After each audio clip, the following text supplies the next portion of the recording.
Well, hello everyone. Big question today is, will Nebraska score a victory for liberty and for America? Hi, I'm Rita Peters. I am the Senior Vice President for Legislative Affairs with the Convention of States Project, and I want to welcome you to a very special edition of COS Live today. You might see over my shoulder here, this is a Nebraska flag. And I have that sitting out because in just a few moments, we are expecting a debate on Convention of States in the Nebraska Unicameral legislature. They're going to be debating our resolution, and if they're successful, Nebraska could very well become the 16th state to successfully join our movement. We need 34 states to pass our resolution in order to trigger an Article 5 convention to propose amendments to the Constitution that would rein in Washington and limit federal power, limit federal spending, and set term limits for federal officials. Now, the COS Nebraska team is very hopeful of a positive outcome, despite the fact that we are fully expecting a filibuster from the opposition. We expect that filibuster to start today, so you may get to see some of it. Of course, we never know for sure. They might wait until tomorrow to filibuster. We will not see a final vote today. We may not even see it this week, but it is coming soon. And we want you to be a part of what could be a very historic moment in Nebraska. Let's review just a little bit of background information on what you're about to watch. And I want to encourage you too to stick around afterwards, because after the live debate from Lincoln, Nebraska, we will have a recap with yours truly. And we're going to get live reaction from Convention of States Regional Director Dave Schneider, who has been doing yeoman's work. He is actually there in the legislature today on the ground, there to answer questions, talk to legislators, and work with our grassroots team there in Nebraska.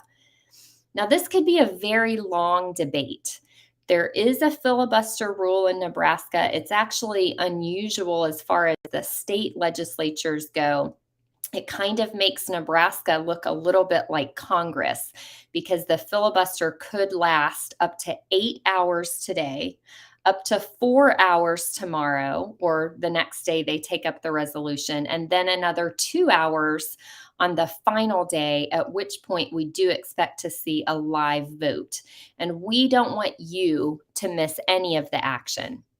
Many of you know that 15 states have already passed our Article 5 resolution calling for a convention to propose amendments to the United States Constitution on 3 topics: fiscal restraints, term limits, and limits on federal scope and jurisdiction. That's right, we are using the Constitution to save it, to propose amendments that will force the feds to live within their means, confine them back to their constitutional box, and send them home if they've been there too long. This year, our resolution is being considered by an additional 20 plus states, including Nebraska. So how did we get here? The Convention of States Nebraska volunteer team has been busy building support across the state and in the legislature. Nearly 20,000 Nebraskans have signed the Convention of States petition, asking their state legislators to vote yes for COS. A scientific survey that we've done shows that over 2/3 of Nebraskans, that's 66%, favor the state calling for an Article 5 convention to propose those constitutional amendments that will limit federal spending, limit federal power, and set term limits for Congress and maybe even federal judges. And I just want to note that 66% of Nebraskans that favor the state calling for an Article 5 convention, the COS project, that crosses party lines. So that's not just conservatives. It's not just Republicans. It's 66% of the people. So that's exactly what this Nebraska Unicameral legislature is about to consider in just a few moments. And you're going to hear the term unicameral a lot today. So, just for those of you who aren't familiar with it, what that means is that in Nebraska, the legislature only has a Senate. Every other state legislature in the country is like Congress in that it has a House and a Senate. So in every other state, our resolution has to pass through the House and the Senate. We don't need the governor to sign in any state. We do not require executive action because the Constitution says that it's only the state legislatures that do this to trigger the convention. But in Nebraska, there is no House, there is only a Senate. So as soon as we achieve final passage in the Senate, Nebraska will add its name to the list of states calling for a convention. Republicans, I mentioned that 66% of Nebraskans favor our resolution. Let me break that down for you by party. Republicans favor it by 79%. And also a majority of Democrats, 53% of Democrats in Nebraska. So those legislators who filibuster in Nebraska would be doing so in opposition to not only their constitutional duty to act on behalf of their state, but in opposition to the will of the people in Nebraska. And I think that's important for everyone to keep in mind. Again, if we have a successful vote in Nebraska at the end of the filibuster, which could be later this week or could possibly be next week, then Nebraska will be the 16th state of the 34 required to join the Convention of States movement. Our resolution number in Nebraska is LR14, so that you'll see it referenced as LR14. That's our Convention of States resolution in Nebraska. Right now, I'm keeping an eye on what's happening in the chamber right now. And at this moment, they're going through some preliminary items. It looks like they may be having an invocation right now. They will likely do the Pledge of Allegiance, make some introductions, do a roll call. And as soon as they get to the point where they're going to talk about our resolution, we will go live to the chamber and let you see everything as it happens there. It's really exciting. So let me give you just a little bit more backstory while we're waiting. For years, our Article 5 resolution has been stuck in committee in Nebraska. In 2021, last year, our legislative champion, our sponsor, Senator Steve Halloran, attempted this procedural move to pull our resolution out of the committee because he made our resolution, Convention of States, his priority legislation for the session. That was amazing. So unfortunately, the motion failed. Even a local paper declared Convention of States was dead in Nebraska, but our volunteers were not easily deterred. They worked with the senators and our sponsor, Senator Halloran, to pull it back from the ashes and basically resurrect our resolution. And that is exactly what happened. They resurrected our resolution from the dead, enabling it to go back to committee, get voted out of committee. It was incredible what happened, unprecedented, really, even in Nebraska. So that's where this comes from. There's a lot of momentum and excitement behind it. We on the National Convention of States team are so proud of our grassroots army there in Nebraska, who are giving some of our champion legislators like Senator Flood, Senator Halloran. Our grassroots army is just acting as the wind in their sails, and it's really exciting to see what's going on. And I think we have a video message from our legislative champion, State Senator Steve Halloran. So while they're doing the roll call there in Nebraska, Producer G, why don't we show that video from Senator Halloran?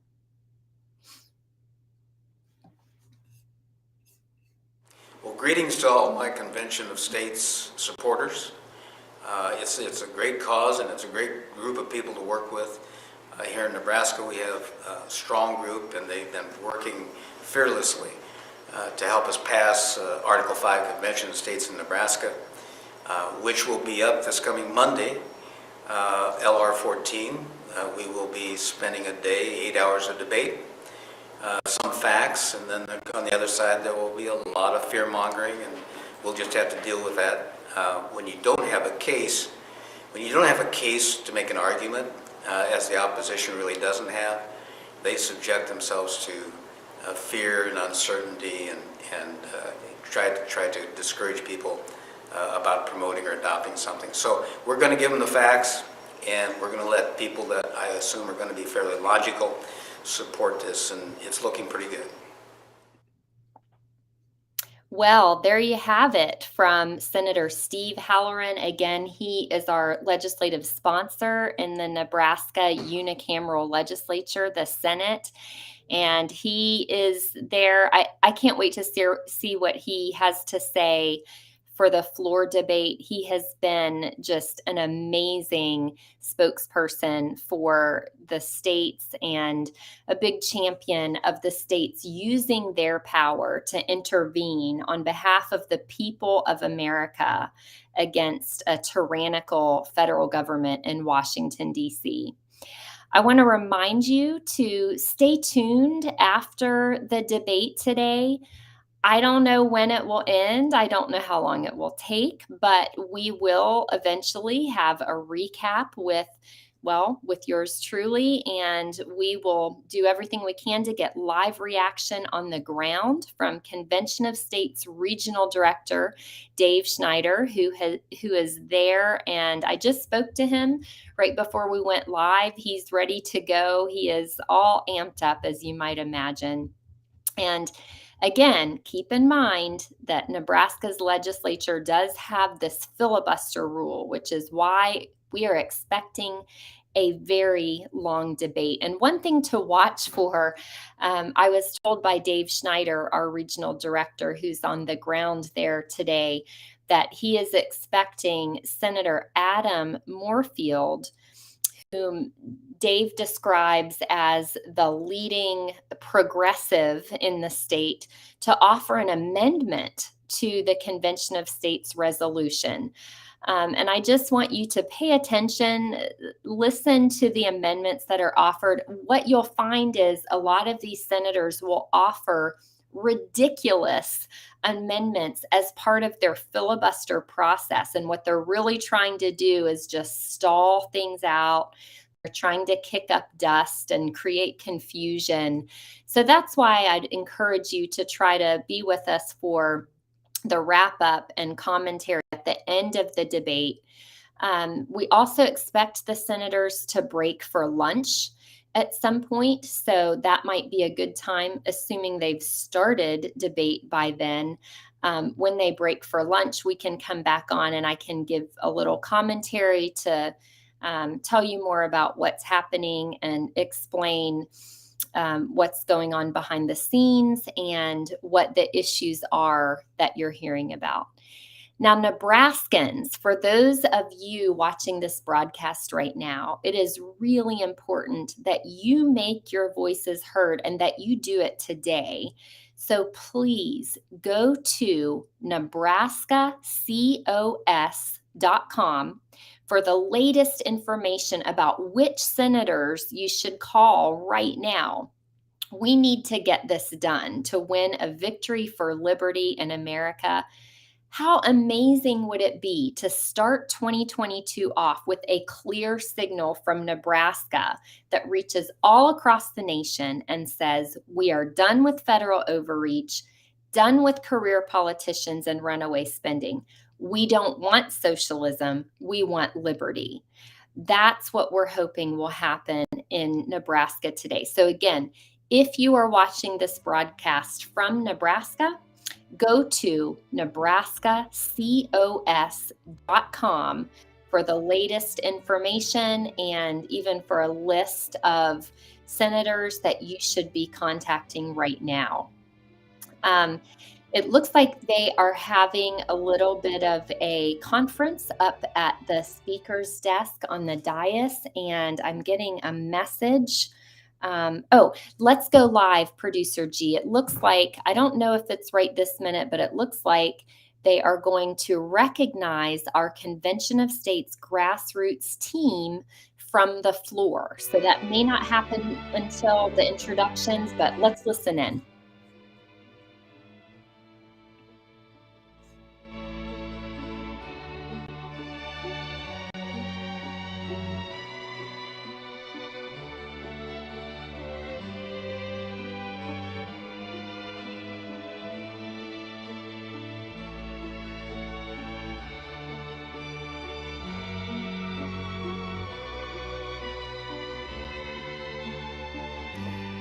Mr. Clerk, please record.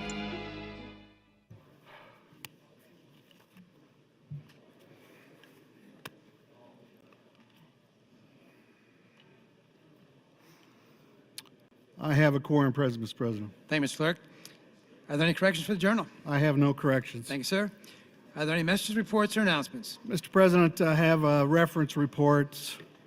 We're referring to LB 793 through Legislative Bill 792.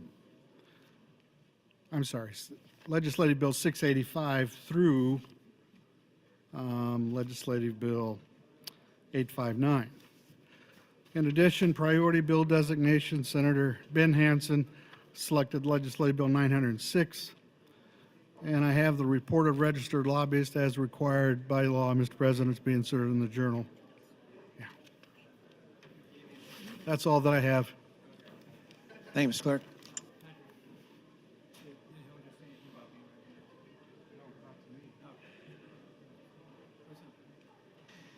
Members, Senator Mikhail Kavanaugh would like to recognize Dr. Joe Miller of Omaha, Nebraska, who's serving today as family physician of the day. Dr. Miller is with us on the north balcony. Doctor, if you could please rise so we can welcome you to the Nebraska Legislature.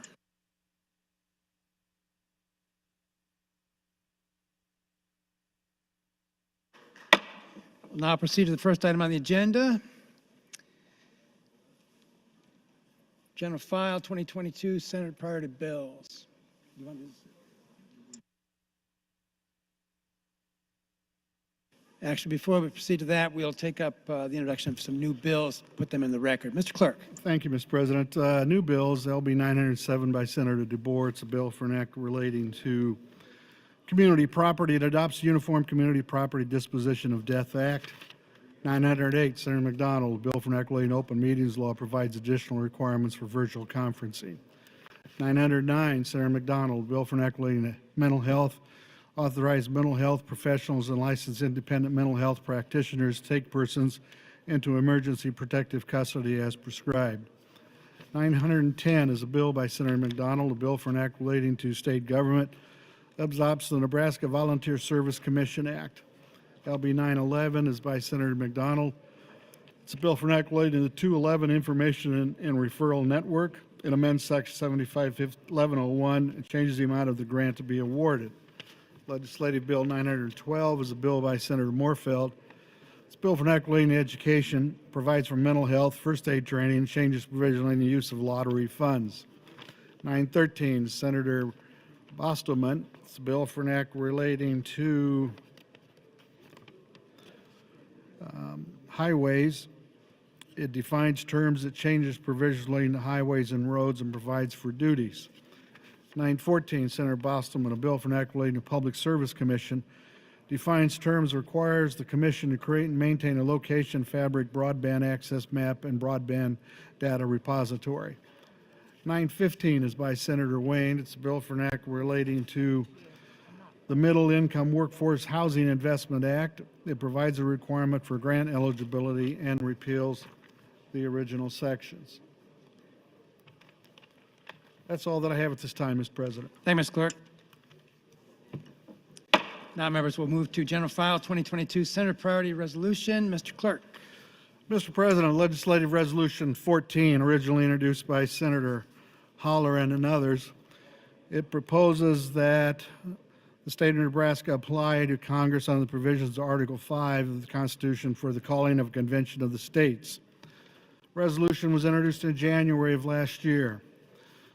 Action was in May of last year, including a reconsideration of a suspension motion that prevailed.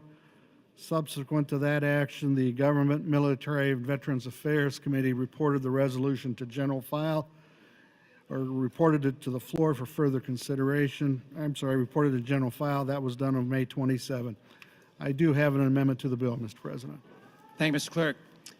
Senator Helen, before I recognize you to speak, I do have a note here that you've got a number of guests up in the north balcony, Convention of States of Nebraska, all across the state. If those citizens could please rise, we can welcome you to the Nebraska Legislature.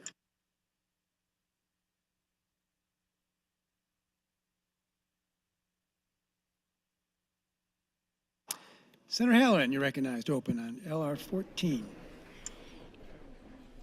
Thank you, Mr. President. Good morning, colleagues, and good morning, Nebraska's second house. Well, here we are again. The debt clock continues to tick.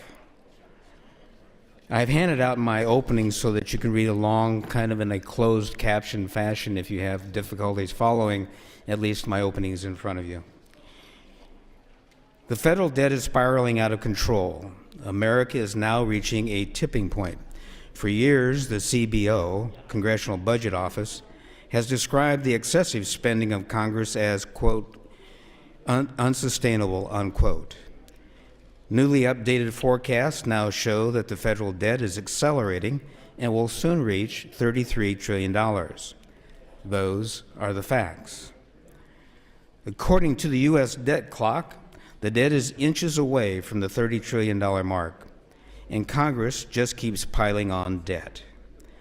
Projections from the Congressional Budget Office have the budget deficit exceeding $1 trillion annually for years to come. Those are the facts. Sadly, deficit spending isn't a new problem, and it isn't solely partisan either. When George W. Bush was president, the federal debt went from $5 trillion to $10 trillion. When Barack Obama was president, the federal debt went from $10 trillion to $19.6 trillion.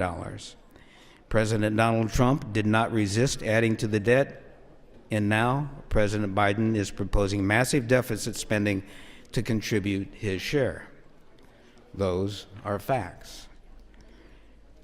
The current debt of nearly $30 trillion amounts to $89,338 for every man, woman, and child in America, or $237,812 per every household.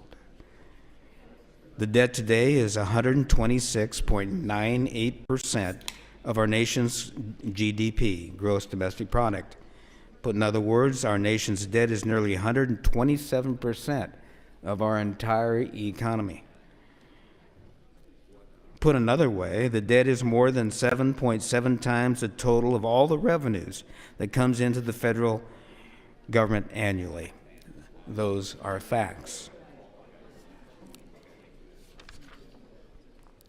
Condensed to a personal scale, it would be like an individual making about $40,000 a year carrying $310,000 worth of unsecured credit card debt.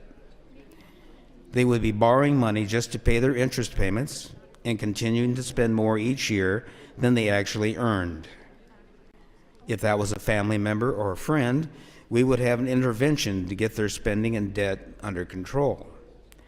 Likewise, the federal government needs an intervention. It needs a constitutional amendment to control its irresponsible spending. We all must live within our means. Why not Congress? Every state in America but one has some sort of a requirement in their state constitution for a balanced budget. Local governments have to maintain balanced budgets. Small business and other employers have to balance their books. Families and individuals all across the country must balance their budgets. So, why doesn't the federal government balance its budget? Because they are not obligated to. 25 years ago, when our federal debt was only $5 trillion, a Nebraska Initiative petition successfully passed, 58% for, 42% opposed, which placed Article 18 in our state constitution, directing our state legislature to propose an amendment to our national constitution to impose term limits on Congress. 25 years later have passed since that communicated directive from Nebraska voters. The Nebraska state legislature has ignored the second house in our state constitution by not proposing a call for an Article 5 Convention of States. It's in our constitution. For the Nebraska state legislature's consideration, I'm proposing adopting LR 14, which calls for the state of Nebraska to call for a limited Article 5 Convention of States, which would discuss and potentially propose amendments to the U.S. Constitution. This call will be limited to the following areas. 1, impose fiscal restraints on the federal government. 2, limit the power and jurisdiction of the federal government. And 3, limit the terms of office for individuals, officials, and members of Congress. For those of you familiar with Article 5 in our national constitution, 2/3 of the states, that's 34 states, will be required to call with matching resolutions to LR 14 to successfully meet the constitutional requirements to convene a convention of states. 15 state legislators have thus far called for utilizing the opportunity the constitutional authors purposely vested in the states to call for a convention through adoption of resolutions identical to LR 14. And an additional 26 states had this call for a convention under consideration. Bear in mind, for any proposed amendments resulting from a convention of states to officially become an amendment to our Constitution, it would be necessary for 3/4 of the states, that's 38 states, to ratify said proposed amendments. Only after reaching that high threshold of 3/4 approval by states will it become an amendment to our Constitution. To set the tone for this conversation, I wish to make it perfectly clear that neither Congress nor a convention of states can amend the U.S. Constitution. Let me repeat that. Neither Congress or a convention of states can amend the U.S. Constitution. Article 5 makes that abundantly clear. That is a fact. Both Congress and the Convention of States have only the constitutional authority to propose amendments. Put in other words, both are merely suggestion boxes, with only the authority to suggest or propose amendments. Nothing more, nothing less. That is a fact. The framers of the Constitution made it abundantly clear that only after a proposed amendment was ratified by 3/4 of the states would it officially be an amendment to our Constitution. Only the states ultimately have the constitutional authority to add an amendment through the ratification process. Congress cannot do it by itself. A convention of states cannot do it by itself. The states have to ratify it. So when opponents of LR 14 express fear of a runaway convention, they are making a misguided and misleading argument against a convention of states. Because a convention of states cannot amend, they can only propose amendments. The states must ratify. Consequently, when the opponents of an Article 5 Convention of States introduces fear, uncertainty, and doubt, they should shift their argument to a fear of a ratification process. There is only one notable historical record of the states making a ratification misjudgment: by ratifying the 18th Amendment prohibition. After a brief era of prohibition, Congress proposed the 21st Amendment, repealing the 18th Amendment. Over 3/4 of the states then ratified the 21st Amendment. This should be comforting to see that there is a means of making a correction if the country opposes a new amendment. There have been 33 proposed amendments to the U.S. Constitution. 27 of those proposed amendments have been ratified by a minimum of 3/4 of the states. 6 proposed amendments were not ratified. The ratification process works. I look forward to a productive factual debate. I will attempt to answer questions factually, diving into the history of what motivated the framers of the Constitution to give states equal footing with Congress in proposing amendments to the Constitution through Article 5. 1 minute. My goal is to present arguments based upon facts, not speculation. A friend of mine recently introduced to me a new acronym, FUD. For the transcribers, that's F-U-B. Excuse me, F-U-D. I fubbed up. Which stands for fear, uncertainty, and doubt. He explained to me that people who have few or no facts to defend their argument will instead introduce FUD, fear, uncertainty, and doubt.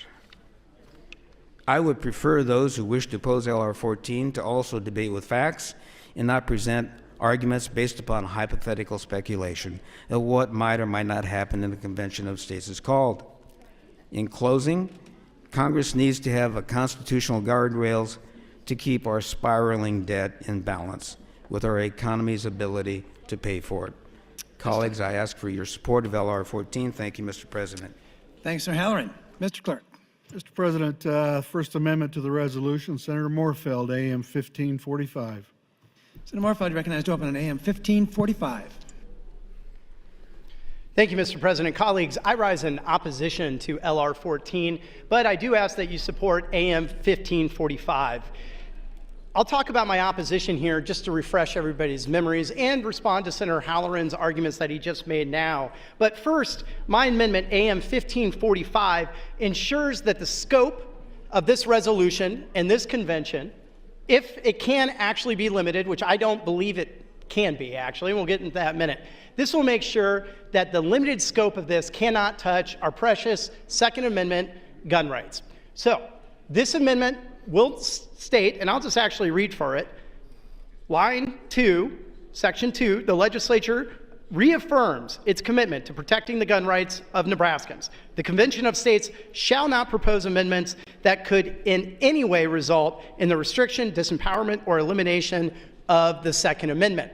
So this will make sure that if Senator Halloran is correct, and if you decide to pass this over a filibuster, that this will truly be limited, if Senator Halloran's right, which I don't believe he is, that this will truly be limited to all the other topics he discussed and not our gun rights. So I urge you to amend AM 1545.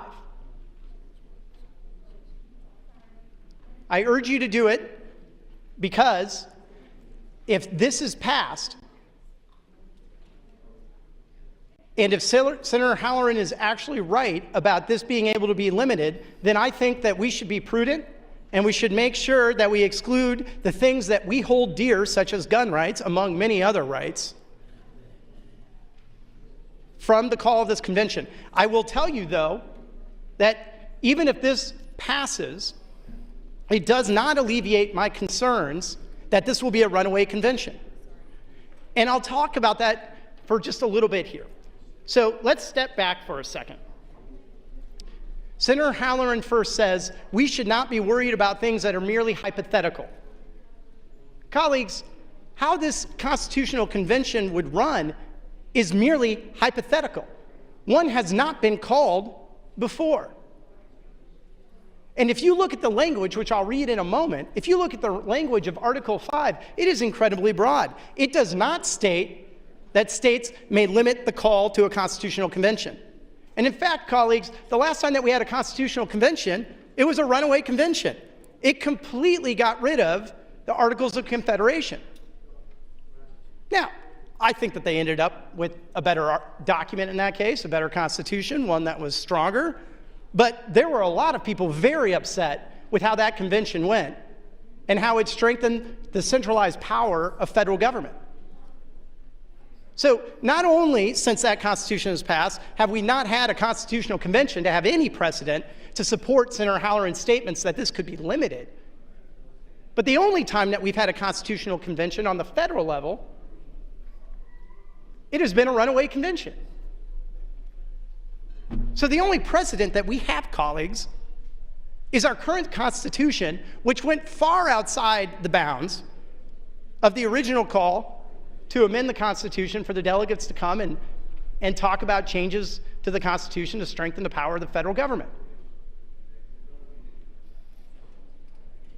So, colleagues, when Senator Halloran says we shouldn't get concerned about hypotheticals, one, I don't actually think it's a hypothetical, but two, if you look at everything that has happened since we passed our current Constitution, or ratified, I should say,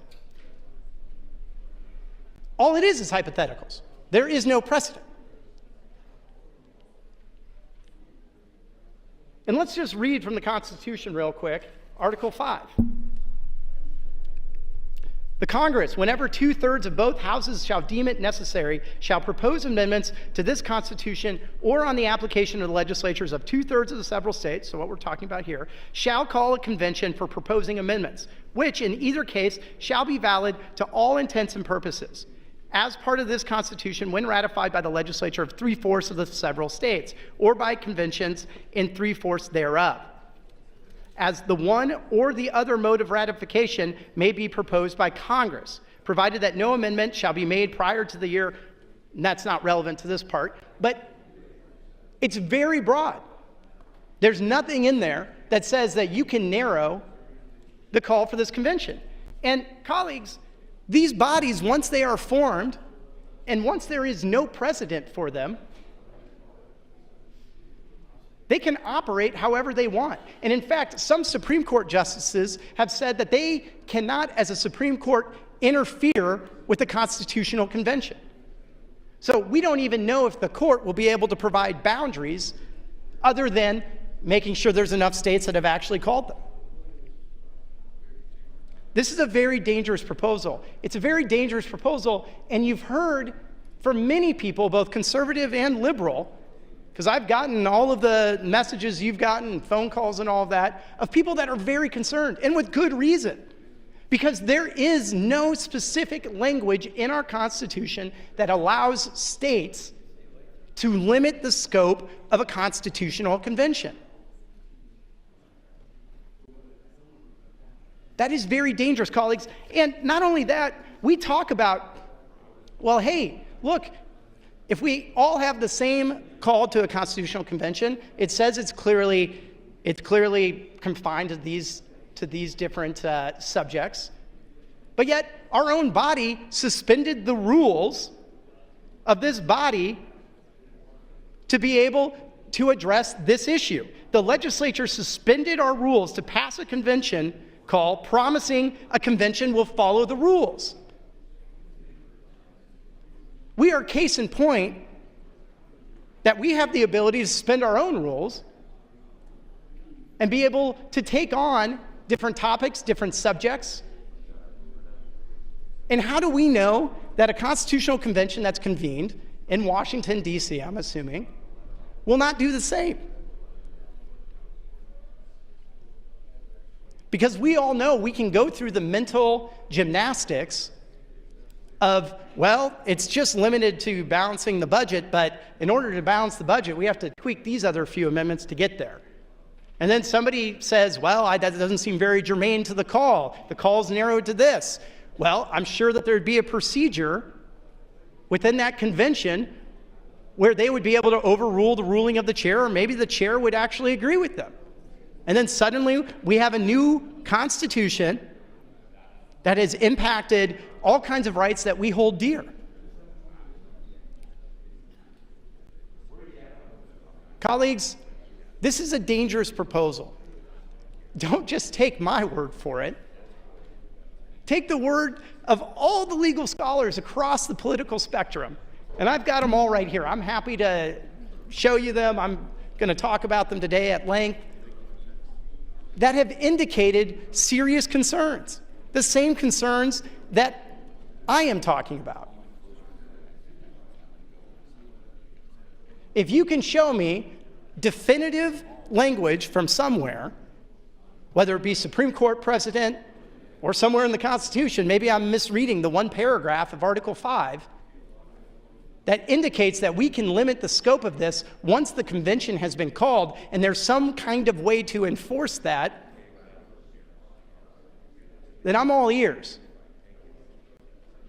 But I've been working on this issue, or working against it rather, for the last 4 or 5 years, maybe even longer. And I'll tell you that I have not seen any of that.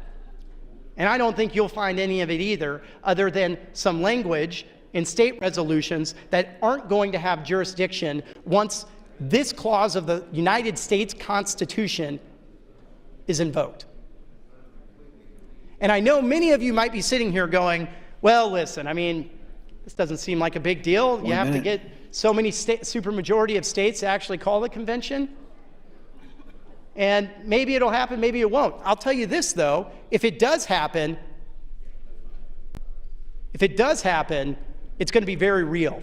And it's going to impact people in a very real way and their constitutional rights. And the only precedent that we have is the Constitutional Convention that went rogue the last time that we had one that created this Constitution.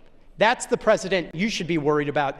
That's the precedent that we should all be looking to as an example of when we convene a constitutional convention, that convention has broad authority.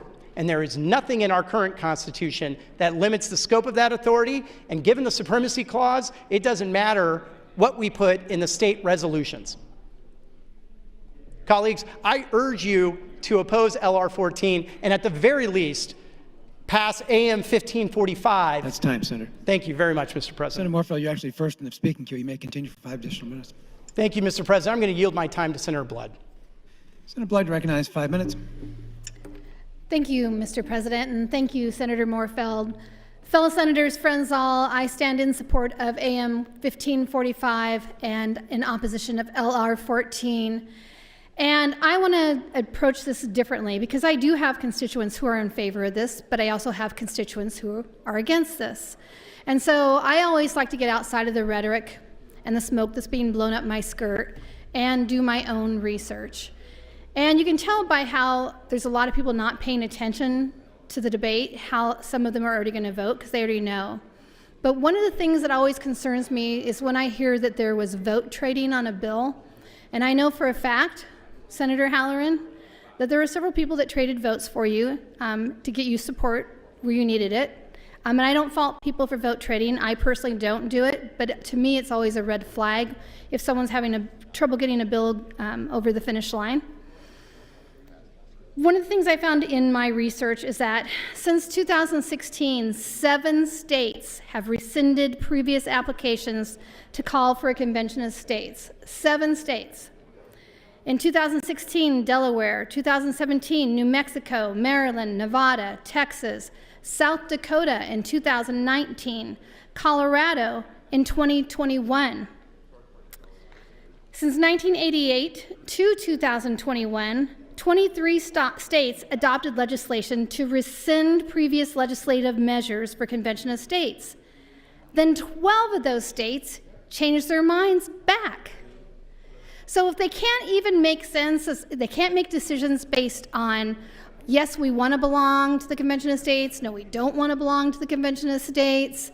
If they can't even decide that, why should I believe that when they come together, they can decide on anything as a group? That's a red flag for me. But I really liked what I found in the transcripts for Colorado, South Dakota, and I'm going to share some of those with you. And I won't get to finish on this opportunity to speak, but I will get to finish on my next opportunity to speak. So the Speaker of the House in Denver for the state of Colorado, he talked about how Colorado has not made a request for a constitutional convention in over 25 years, and that was one of the reasons they rescinded it. And then he said, in that time, our population has nearly doubled, and our state has changed drastically. Passing this resolution today gives Colorado a clean slate and ensures our state has no part in prompting a massive, wide-open revamp of the United States Constitution. This is about ensuring that we maintain a high standard for amending our country's foundational document and protecting the rights and liberties we hold dear. And then a representative, Mike Weissman from Aurora, Colorado, said, amending our Constitution should be no easy feat. While the Constitution is certainly a living document, we cannot allow it to be put on the operating table and left to be tinkered with. There's a reason we haven't had a constitutional convention since 1787. It could threaten the core rights and freedoms that are foundational to our democracy. If changes need to be made, the framers gave us another more targeted mechanism through Congress and the state legislatures that has been used successfully many times to ensure our Constitution meets the needs of the times. Friends, we keep being told how many states have come on board, but it's funny, not once has anybody who's come to my office or emailed me to talk to me about this, have they told me about the states that are rescinding their ability to participate in the Convention of States. I think it's very telling if you read the transcripts from the states that are leaving as to why they are leaving and why they do not support Convention of States. We always hear a very biased, one-sided effort when it comes to COS. And quite frankly, if you do the research, it's quite clear that even though we're told differently, all Nebraskans do not want Convention of States. All you people in the United States do not want Convention of States. What they want are for people to be responsible, that when they take the pledge to do what's best for this country, that they follow that pledge. And when we don't like it, that's why we get our butts to the polls and we vote against those people who continue to ignore our wishes. The Convention of States is not the way that we do this. That's time, Senator Blunt, but you're next in the queue. You may continue. So I'm going to read, friends, some information from South Dakota. And this was in reference to their recent rescission for the Convention of States. And constitutional scholar Robert Brown spoke out against the resolution, noting that the first Convention of States in 1787 didn't have the jurisdiction to create a constitution, but those who attended felt the need to proceed anyway, which you just heard, for those who were actually listening, Senator Moorfeld say on his presentation. Those who attended declared it was a runaway convention, Brown said, adding that there were no guarantees that the convention called for wouldn't make unforeseen changes to the Constitution. Lee Southwell, who came to speak to this group in South Dakota, representing the John Birch Society, called on her experiences in Chile, where protesters thought that changing their constitution would ease their problems. She said, "There are no guarantees on amending the Constitution. Enforce the Constitution, not amend it." And I think that that's an important sentence that we need to discuss. We are always looking to change things instead of enforcing what is currently existing in statute and in federal law. We don't like it, so we're going to change it, even though we've not tried to enforce it. I know when people have come to my office about Convention of States that they say they're really unhappy with what's going on at the federal level. And I asked them, so did you vote for those same people? Well, yeah, I voted for them because they have all this money and they're running and nobody's running against them. Well, that doesn't solve anything. It solves nothing. You can't keep doing the what ifs. What if we just changed the Constitution? Wouldn't this be better? Would it be better, or would we still have big money in elections? Heck, Senator Halloran, you won't even vote my dark money bill out of the government committee. You talk about big money and you talk about people getting funded that shouldn't be in office, but yet I have a dark money bill here in the Nebraska legislature in the government committee that you won't vote out. That's kind of hypocritical, in my personal opinion. Reading on, Senator David Johnson from Rapid City said Convention of States has spent millions of dollars in dark money. Oh gosh, that's kind of redundant, in an attempt to change the Constitution. In the past 10 years, only $3,000 of that money has come from South Dakota, though, he did say.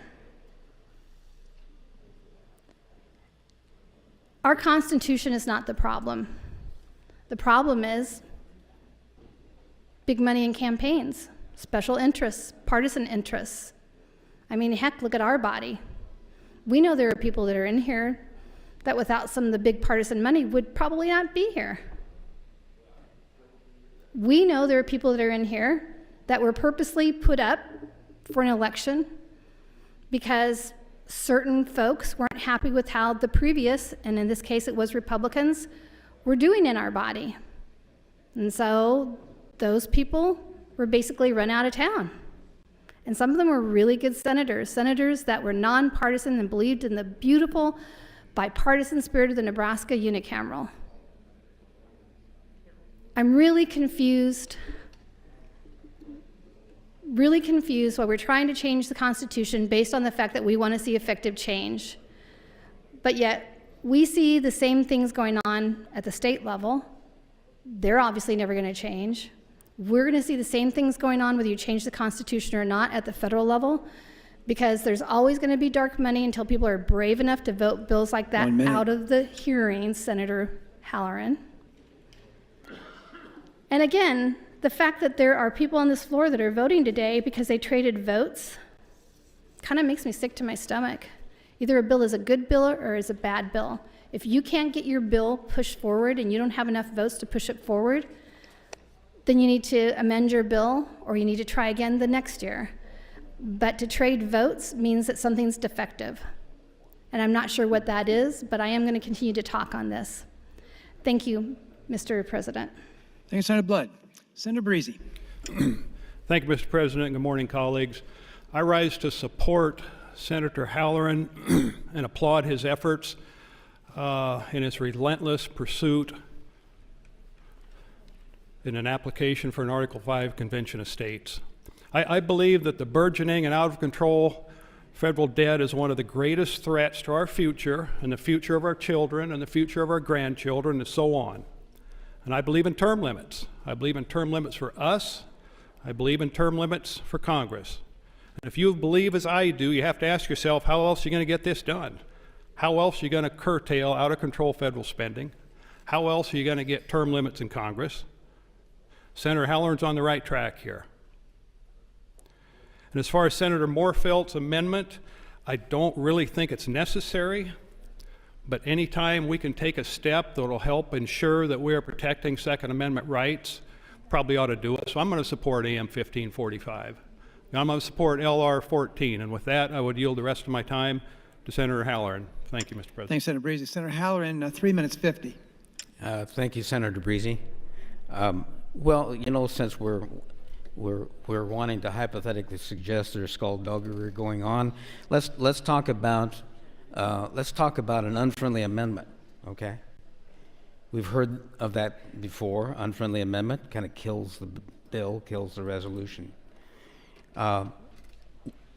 This body is typically in favor of the Second Amendment, right? So what's the unfriendly amendment that this resolution provides? These resolutions, when they're put before Congress as a call for a convention of states, have to be identical. Senator Moorefield knows that. You know, he should run for office like Lancaster County Attorney or something. He's a smart man. So by putting this amendment up there, something that we're conservatives all in favor of, for example, puts us in that spot, right? Oh, gosh, let's put them on the spot. Let's put them on the spot where they have to say they're against the Second Amendment if they vote against this. But if they vote for it, it kicks this one out. It kicks this call out for a convention of states, call for a convention of states. Pretty sneaky there, Senator Moorefield, but I don't think you should be able to pull this one off. This AM 1545, this belongs in what I call a faithful delegate bill, LR 195, right? LB 195, excuse me. It's a faithful delegate bill that is designed by this body, or would be designed by this body ultimately, to define to the commissioners or the delegates that go to this convention what they can and can't do. And if they don't abide by that faithful delegate bill, then they're yanked home in disgrace. That's the way it's supposed to work. That's the way it's designed. Now, you know, I'm sure, I guess my opening statement fell on some deaf ears, but a convention of states cannot amend the Constitution. Point out to me, Senator Moorefield, where that it takes place. Point out to me in Article 5 where it indicates that a convention of states can amend the Constitution. I'll let you do it on your next time up, that's fine. It doesn't happen. It's not prescribed in Article 5, it's not prescribed anywhere in the Constitution, nor can Congress do it. Congress cannot amend it. The only party that can amend the Constitution is the states. That was the framers' desire, to make sure that the states had the opportunity to address time. 1 minute. The founders had anxiety about one thing primarily. They had anxiety that this federal government that they were designing, and they knew they needed a federal government. The federal government that they were designing, their overriding fear is that it would be overreaching. Why was there a fear of that? Well, they had just won a revolutionary war against a country that was tyrannical in that case. That's why they fought the Revolutionary War. But they didn't want to return to that type of government style, right? So they put Article 5 in to give the states equal footing with Congress to propose amendments to put some sense of control back into the states for an overreaching federal government. That's all it is, no more, no less. But I look forward to Senator Moorfield finding in the Constitution where it says that a convention of states can amend the Constitution. It cannot. That's time. Thanks, Senator Halloran. Senator Hunt. Thank you, Mr. Lieutenant Governor. Good morning, colleagues. Good morning, Nebraskans. For me, on LR 14 and any other convention of states bill that we've had come through the government committee or that we've discussed over my time here, there's nothing really inherently scary about it to me. The gut check is kind of there, right? Yes, I believe that spending is out of control. Yes, I believe that the people don't have as much of a voice in Congress as they should.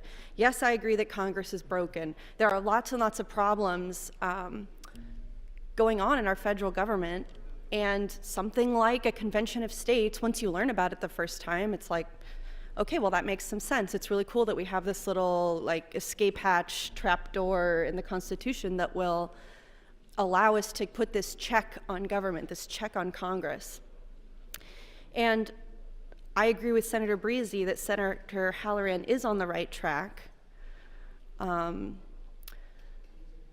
in policymaking, in lawmaking, especially when you're dealing with things that are so consequential, you can't just stop at, it's a good idea.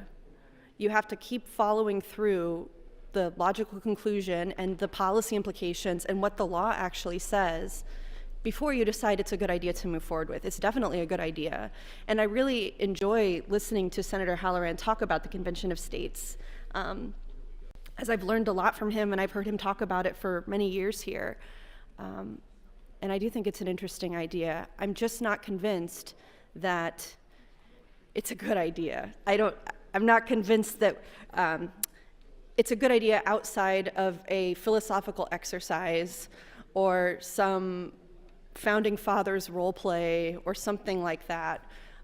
Because in practice, in today's political climate, with the division that we have, with the special interests that we have that are putting dark money and all kinds of endless funding into different special interests, I don't think that a convention of states in 2022 or 23 or 24, any time in the modern era, would be anything the same as what they were doing in the 18th and 19th centuries. It just wouldn't go that way. I agree that our system is messed up. I agree that something needs to be done about it, and I completely understand the righteous anger of the people who are calling for a convention of states.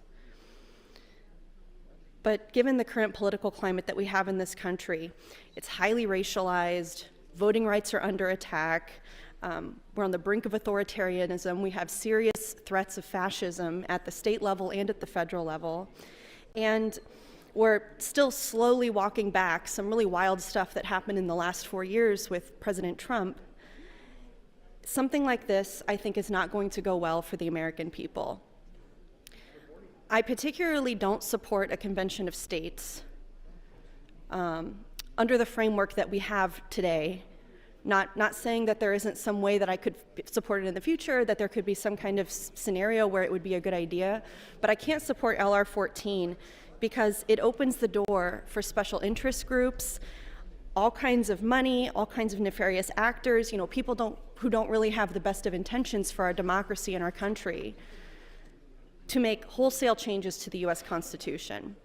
And to, if not changes to the US Constitution, okay, then getting deep into the minds and the brains of the policymakers who have the potential to do that for real.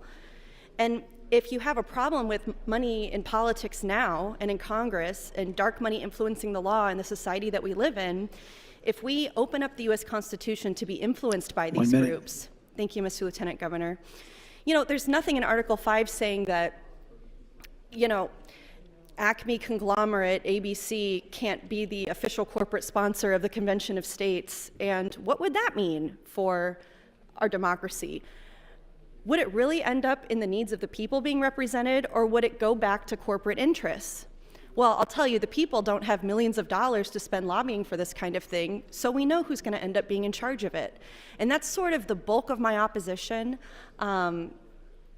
I think I will continue to listen to the conversation because I'm also continuing to learn, and this is a very fascinating topic. Thank you, Mr. Lieutenant Governor. Thank you, Senator Hunt. Mr. Clerk, new bills and other items for the record. Thank you, Mr. President.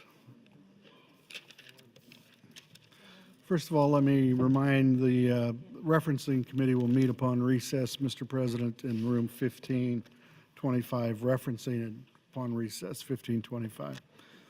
New bills, 916, Senator Wayne, it's a bill for an equity in municipalities, adopts a Rural Municipal Broadband Access Act. 917, Senator Wayne, relates to revenue and taxation, provides an income tax deduction for certain wages paid to individuals convicted of a felony. 918, Senator Wayne, it's a bill for equity in crimes and offenses. It changes dollar amount thresholds for criminal penalties for certain offenses. 919, Senator Lindstrom, a bill for equity in the Sports Arena Facility Financing Assistance Act. 920, Senator Lathrop, a bill for equity in the criminal justice. It changes provisions regarding problem-solving courts, mandatory minimum penalties, and provisions relating to controlled substances, theft and burglary, sentencing, set-asides, restitution, pretrial diversion, and parole.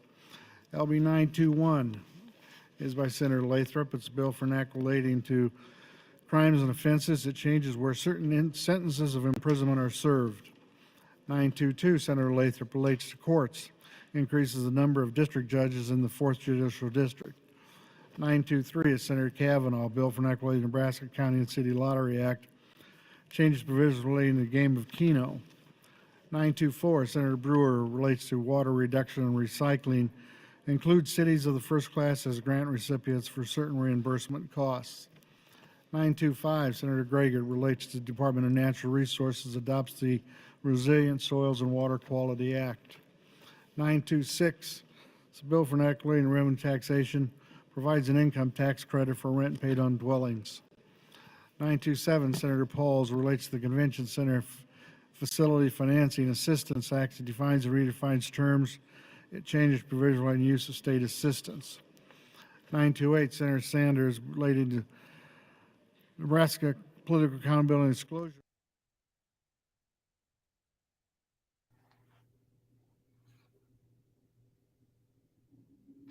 So you have been listening to live debate on the Convention of States resolution, that's LR 14, on the floor of the Nebraska Senate. And again, if the Senate votes later this week or next week to pass that resolution, that would make Nebraska state number 16 to apply for an Article 5 convention to propose amendments that would impose fiscal restraints on Washington, D.C., limit its power and jurisdiction, and set term limits for federal officials. That's what is at stake here. It's nothing less than the ability of the states to intervene on behalf of the American people and take our government back, put Washington, D.C. back in its constitutional box. So you just heard some debate. Right now they're taking up some procedural matters. We expect them to then break for lunch, and we do think they will come back to debating our resolution after their lunch break. So I'll just say a few things about what you've just heard. First of all, I love Senator Halloran's introduction to the resolution. He talked about what he called FUD, F-U-D, fear, uncertainty, and doubt. And he warned us totally accurately that FUD, fear, uncertainty, and doubt, is what would be introduced by those senators who don't actually have facts to back up their position in being opposed to the Convention of States resolution. He was exactly right. That is exactly what you heard if you have been listening. I'm checking to see if our regional director, Dave Schneider, is available to join us for a few minutes for our broadcast. And I'll see if he gets back to me quickly on that. I want to say a few words about the amendment that was introduced by Senator Adam Moorfield, who does have a reputation for being the most progressive member of the Nebraska Senate. That amendment, it sounds really nice because the way he described it, it's all about making sure that nothing at the convention can be done to undermine the Second Amendment. Of course, under our resolution, nothing could be the Second Amendment because the only proposals that would be legal for the convention to make, according to our Convention of States resolution, those limits on federal power. The convention could not legally do anything to expand rights of the people. Certainly it could not weaken our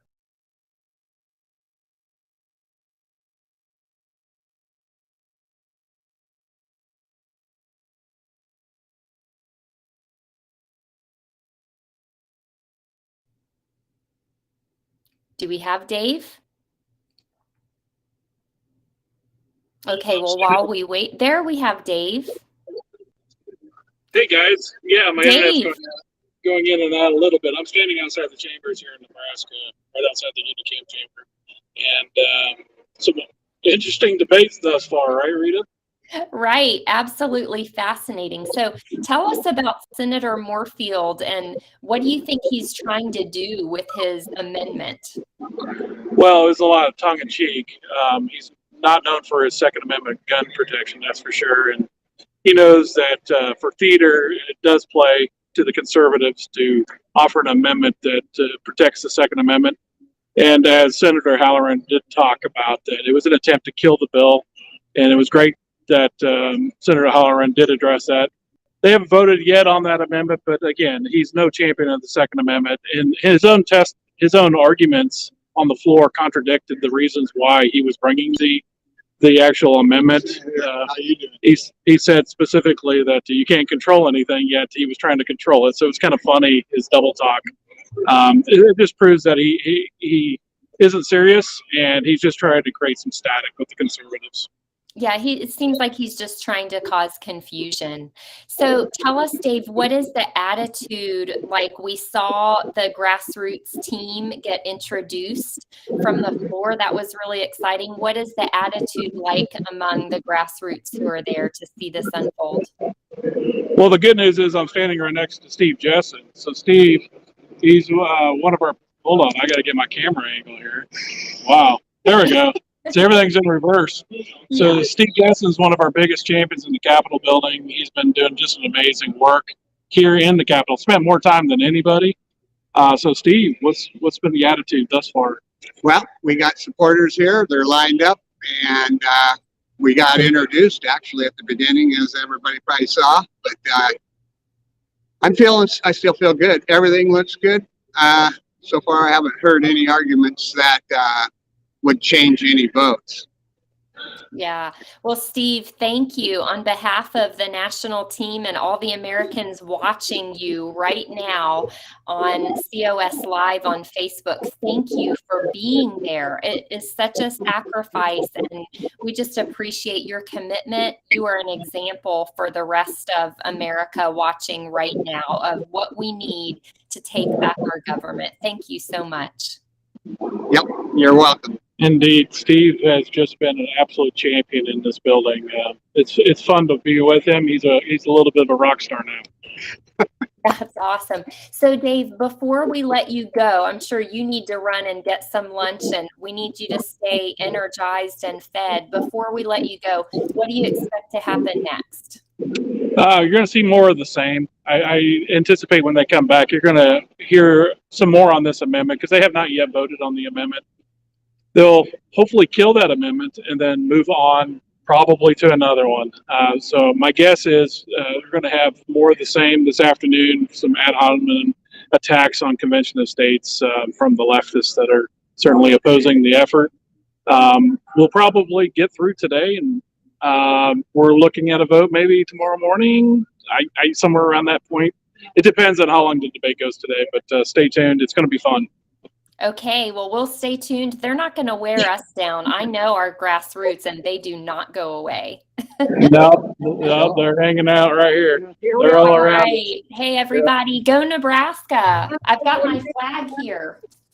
They're hungry as wolves. Yeah, we're with you. Keep up the good work. There we are. All right, guys. Thanks for being on today, and Let's go Nebraska. All right. That was Dave Schneider, our regional director for Nebraska. He is there on the ground in the Nebraska Unicameral legislature, the Nebraska Senate. So we just watched a good portion of debate. The Senate is now breaking for lunch. Before we go on our own little lunch break here, I'd like to ask producer G if he can show some photos of our Nebraska grassroots team. There they are. Look at them. I love when they all wear their COS shirts, and you can so quickly identify them as being part of the Convention of States Grassroots Army. There's some more photos. So after you have a look at these photos, we will go on a break. Producer G and I need to eat too and keep up our energy for the potential many hours of debate we have coming up. We will be here. We hope to have you watch as much of it as we can. We don't want you to miss a thing. So when they gavel back in for session and start up again, we hope to be back with you again. Until then, we're going to